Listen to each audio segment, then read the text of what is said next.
Hello mga amigo at amiga, welcome back sa aking channel. For today's video mga amiga, papakita ko naman sa inyo yung aking hotel room dito sa Bruges. Bali ito kasi yung hotel na to, bayad ng aking employer dahil yung aking flooring kasi ng accommodation ko na malapit sa bahay nila ay pinapaayos. So dahil wala silang extra room sa kanilang bahay, kaya hinanapan nila ako ng hotel at dito ngayong napili ko sa Bruges dahil mas maraming tanawin dito.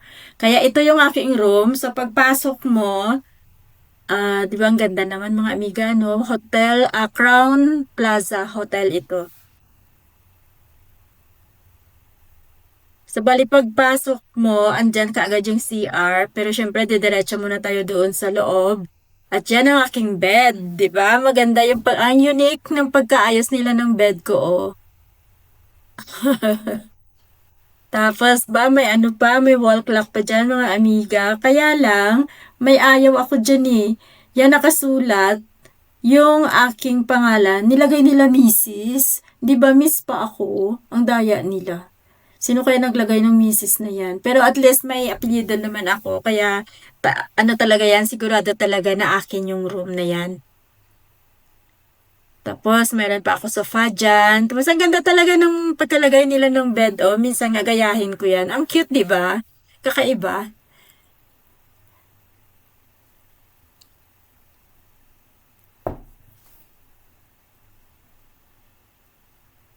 Ayun, tapos punta tayo sa kanilang CR, sa bathroom, at saka toilet bathroom nila.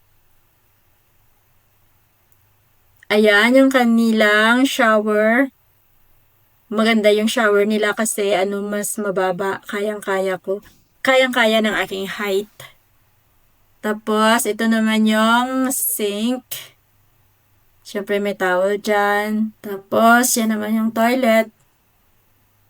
O, diba? All smile ako kasi ang ganda ng hotel. Ang ganda ng room pala. Ang ganda ng room.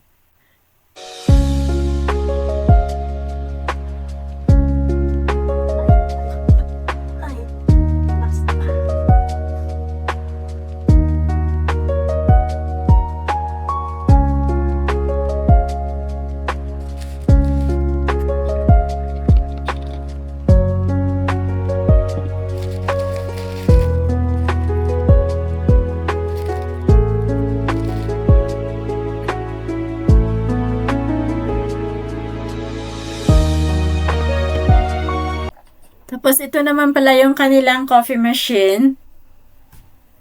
Bale, ginamit ko na yung capsule na yan. Kaya tingnan, 3 na lang. Dapat 4 yan eh.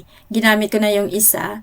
Tapos, nung bubuksan ko sana ulit para papakita ko sa inyo, ayaw niya na magbukas. Pero hindi ko na pinilit kasi pag may masira dyan, magbabayad ng extra. Dahil employer ko kasi ang nagbayad niyan, ayaw ko naman makasira ng gamit. At nahihiya ako na nasisingilin sila ng extra. Kaya ayun, hindi ko na pinilit. At Kakao. Cocoa. Tapos, meron dito, coffee. Chamomile tea. Ito, English breakfast. Ito naman ay sugar. Okay, sugar. Biscuit. Tapos, ayan, yung isa, ginamit ko na, natimpla ko coffee. So, ayan, pagkatapos kong kumain doon sa loob, at nagpahinga muna ako sandali. Tapos, mga 6 o'clock, lumabas naman ako para mag-ikot-ikot sa labas. At tumingin din kung anong sa paligid. Yung elevator nila, gusto ko kasi ang ganda.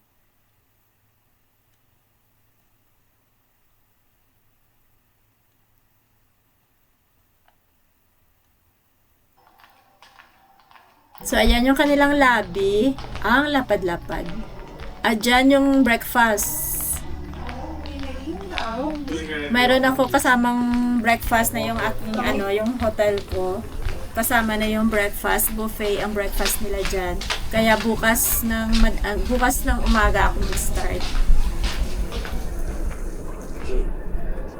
So, ayan, paglabas. Yeah. O, diba? Selfie muna paglabas. Gusto ko kasi sana dyan makuha talaga yung buong pangalan ng Crown Plaza Hotel. Pero hindi ko makuha sa sa aking camera. Hirap ako gumamit. Tapos yun, paglabas, magandang pwesto ng aking location ng aking hotel. Dahil nasa sentro talaga siya. Kaya ayan, konting lakad mo lang, makikita mo na dyan yung City Hall. Ayan, makita mo na yung City Hall. Tapos, ang sa tabi niyang City Hall na yan, doon sa kabila, ano siya, Basilica of the Holy Blood of Jesus.